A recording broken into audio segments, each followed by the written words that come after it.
नरेंद्र मोदी साहब पाकिस्तान की हेल्प कर सकते हैं। पाकिस्तान आज ऐसे दौर से गुजर रहा है, चॉकलेट से दूध तक और सेब से लेकर प्याज तक हर चीज यहाँ बाहर से मंगवाई जाती है। जरा गौर से सुनिएगा, हर चीज बाहर से मंगवाई जाती है, वो भी कर्ज के डॉलर से। लेकिन क्या कोई सबक सीख रहा है? क्या आप भी शर्म कर लो यार। और भाई मोदी से नफरत करते हो उससे सीखो। आप दोस्ती करोगे, आपको क्या फायदा मिलेगा? आपके खाने पीने की चीजें सस्ती मिलने लग जाएंगी। डॉक्टर जयशंकर साहब से जब ये सवाल हुआ तो उन्होंने कहा कि मैं अपने लोगों की राय लूंगा कि अगर वो एग्री करेंगे इस बात से कि हाँ हमें करनी चाहिए तो फिर हम सोच सकते हैं कि क्या करना चाहिए। हकीकत में मईशत को अशराफिया की दीमत कब की चाट चुकी है। और पाकिस्तान के हेल्प की भी बात हो रही है कि आने वाले चंद ही महीनों में, कुछ सालों में पाकिस्तान का जो भी प्राइम मिनिस्टर होगा वो मजबूरन ये बात करेगा कि हमने इंडिया के साथ रिलेशन बेहतर करने हैं। ये मैं चैलेंज कर रहा हूँ। अगर आप उस चीज पर पैसा लुटाते हैं जिसकी आपको जरूरत नहीं है तो जान लें बहुत जल्द आप अपनी जरूरत का सामान भी बेच रहे होंगे। और कौमों की जिंदगी में एक लम्हा ऐसा जरूर आता है जब पेट पर पत्थर बांधने पड़ते हैं। पाकिस्तान आज ऐसे दौर से गुजर रहा है, चॉकलेट से दूध तक और सेब से लेकर प्याज तक हर चीज यहाँ बाहर से मंगवाई जाती है। जरा गौर से सुनिएगा।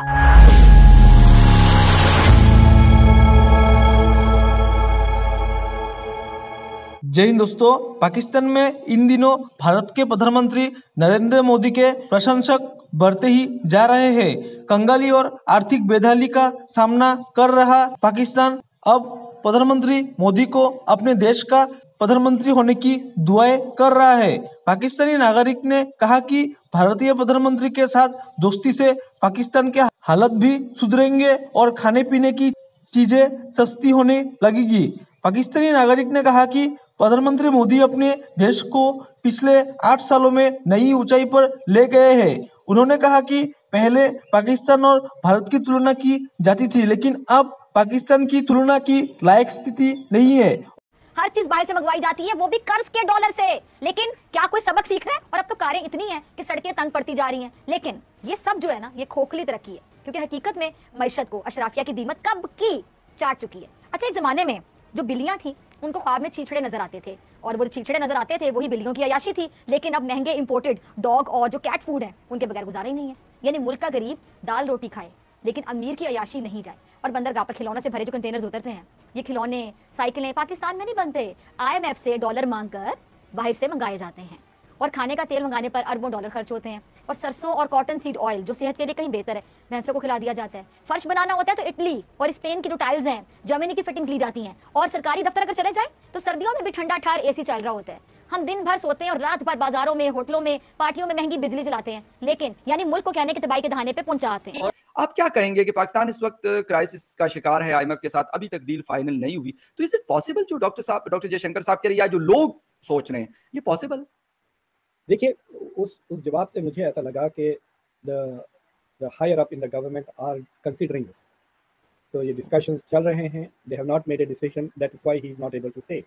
और अगर डिसीजन ले भी लिए हैं तो the decision announcement probably will come from prime minister Modi and not from him, क्योंकि this will be a big thing for prime minister Modi to say we are going to help Pakistan out. और वो किस तरह से हेल्प आ जाए, वो कई तरह से आ सकती है। दे कैन गिव ए क्रेडिट, जिस तरह श्रीलंका से को दिया तकरीबन $3.5 बिलियन का क्रेडिट, तो they can give some kind of a credit extension दे सकते हैं पाकिस्तान को ऑन डॉलर इश्यूज, या they can simply supply wheat and milk वगैरह जिसकी कमी पड़ रही है। बिल्कुल।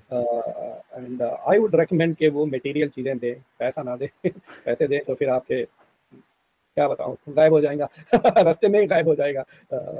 वो कहते हैं ना कि वो बर्मुडा ट्रायंगल नहीं होता जहाँ पे हवाई जहाज गायब हो जाते हैं, वैसा बर्मुडा ट्रायंगल है आपके पास जहाँ से डॉलर गायब हो जाते हैं। तो वो दूध या इस तरह की चीज़ें, but this is a good opportunity for India to show कि अगर इंडिया पाकिस्तान को हेल्प करती है तो इमेजिन दूसरे मुल्क कैसे देखेंगे। I mean they can rely on India for help. India has already made a major move by helping Turkey.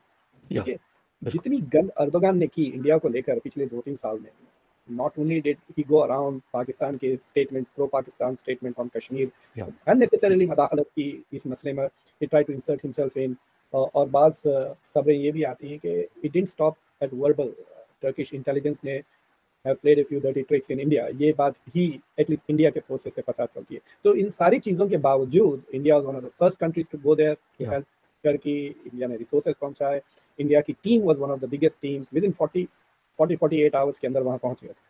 तो ये जो कुरान में लिखा है ना, respond to evil with good, ये बुराई का जवाब जो अच्छाई के साथ, बिल्कुल, यस। ये तो कुरान में है, तो ये जी। कुरान पे चल रही है अब नरेंद्र मोदी की फॉरेन पॉलिसी मुसलमानों को लेकर। So can you imagine what a coup it will be if they can help Pakistan in spite of all the rubbish that Pakistanis are saying about India? और बिलावल भुट्टो ने जो चीज नरेंद्र मोदी की, it will be a spiritual victory. Yeah, it will be a spiritual victory, right. कह सकते You're हैं। right. तो मुझे लगता है कि करना चाहिए यार। आपको पता है कि आपके शोज पर भी और इस तरह के शोज पे मैं तो पिछले 6-7 महीने से कह रहा हूँ कि India should help Pakistan, not only because it's the right thing to do, but it is also in India's enlightened self-interest. Okay, right. Collapse Pakistan is a bigger headache for India than it's like saying कि भाई आप road पे चला रहे हैं, highway पे सब जा रहे हैं 80 की रफ्तार में, एक गाड़ी का पहिया हिल रहा है, अगर वो निकल गया तो वो शायद सारी गाड़ी टक्कर मार देगा ना। बिल्कुल, So in the interest of every driver on the highway to do something about this car, पहिए निकलने वाले उधर नजर आ रहे हैं। So I think that is why it is not just the right thing to do to help, but it is also in India's self-interest. और मुझे लगता है कि if they decide to help, then the help will be very significant.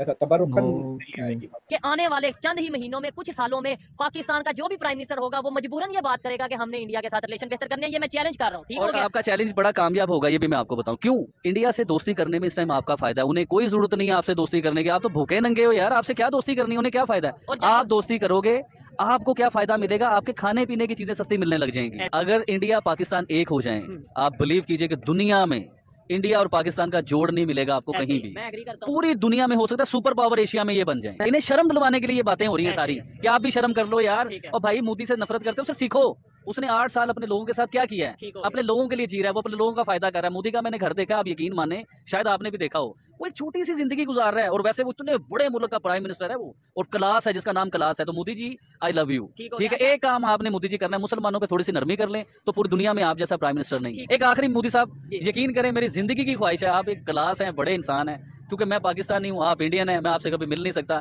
लेकिन जिंदगी की बड़ी ख्वाहिश है कि मोदी साहब आपसे ऐसे हाथ मिला के ना एक जोर से पाकिस्तानी जफ्फी डाली जाए आपके साथ, क्योंकि आप बड़े लवली इंसान है यार। और उनके कान में कहना है, सरेआम नहीं कहना कि भाई जो भी हो गया है ना, अब पाकिस्तान से भी जय हिंद दोस्तों, स्वागत है आपका आपके YouTube चैनल जय हिंद पर। वीडियो को लाइक और चैनल को सब्सक्राइब जरूर करें, और हम आपके लिए पाकिस्तानी मीडिया के एक से बढ़कर एक लेटेस्ट वीडियो लाते रहेंगे।